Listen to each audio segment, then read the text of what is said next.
May 6, 1937. A giant airship, the Hindenburg, hovers over the airfield in Lakehurst, the pinnacle of technological advancement of its era, a symbol of German aviation. The passengers calmly await landing, unaware that in just a few moments, this scene will change forever. A flash. Flames engulf the airship in a matter of seconds. Panic, screams, desperate attempts to escape. The instant destruction of the largest flying machine in history marked the end of an entire era. But to understand how humanity arrived at this moment, we need to go back to the very beginning of airship development. Don't forget to like, subscribe, and leave a comment. Your support helps the channel grow and motivates me to create even more amazing videos for you. The enormous airship was a true technical marvel and the embodiment of German aviation ambitions. However, the greatest problem of the airship lay in the choice of gas for lift. Initially, it was planned to use helium, a safe, non-flammable gas. However, the only global supplier of helium at that time was the United States of America, which, anticipating the growing threat from Nazi Germany, banned its export. Because of this, German engineers were forced to use hydrogen, an extremely light but highly explosive gas. This decision significantly increased the risk of fire. On May 6, 1937, the Hindenburg was completing another transatlantic flight, approaching the naval base in Lakehurst, New Jersey.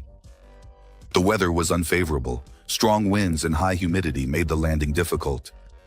However, as the airship was preparing to dock, flames broke out at its tail section. The fire spread in less than a minute, instantly engulfing the entire structure. Dozens of journalists and cameramen captured the horrific scene.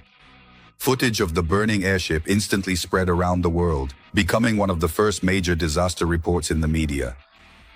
The legendary phrase of radio commentator Herbert Morrison, "Oh, the humanity," captured the horror of the eyewitnesses.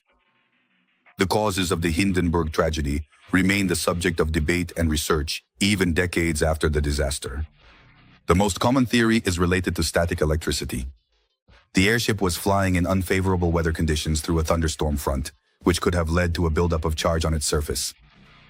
It is believed that when the vessel approached the mooring mast, a spark could have occurred between it and the ground, which ignited the highly flammable hydrogen.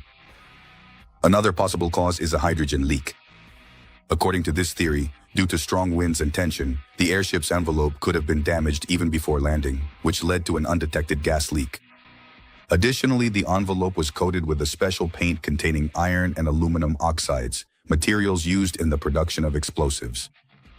There is a theory that this very coating could have ignited first, and only then did the hydrogen catch fire.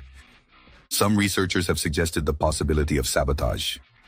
At that time, relations between Germany and the United States were tense, and the Hindenburg itself held propaganda significance for the Nazi regime.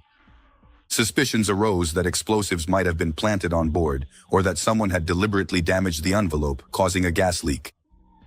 However, no evidence supporting this theory was found, and it gradually lost popularity among historians. After the disaster, an investigation was conducted, but due to the rapid ignition and the lack of modern analytical methods, the exact cause could not be determined.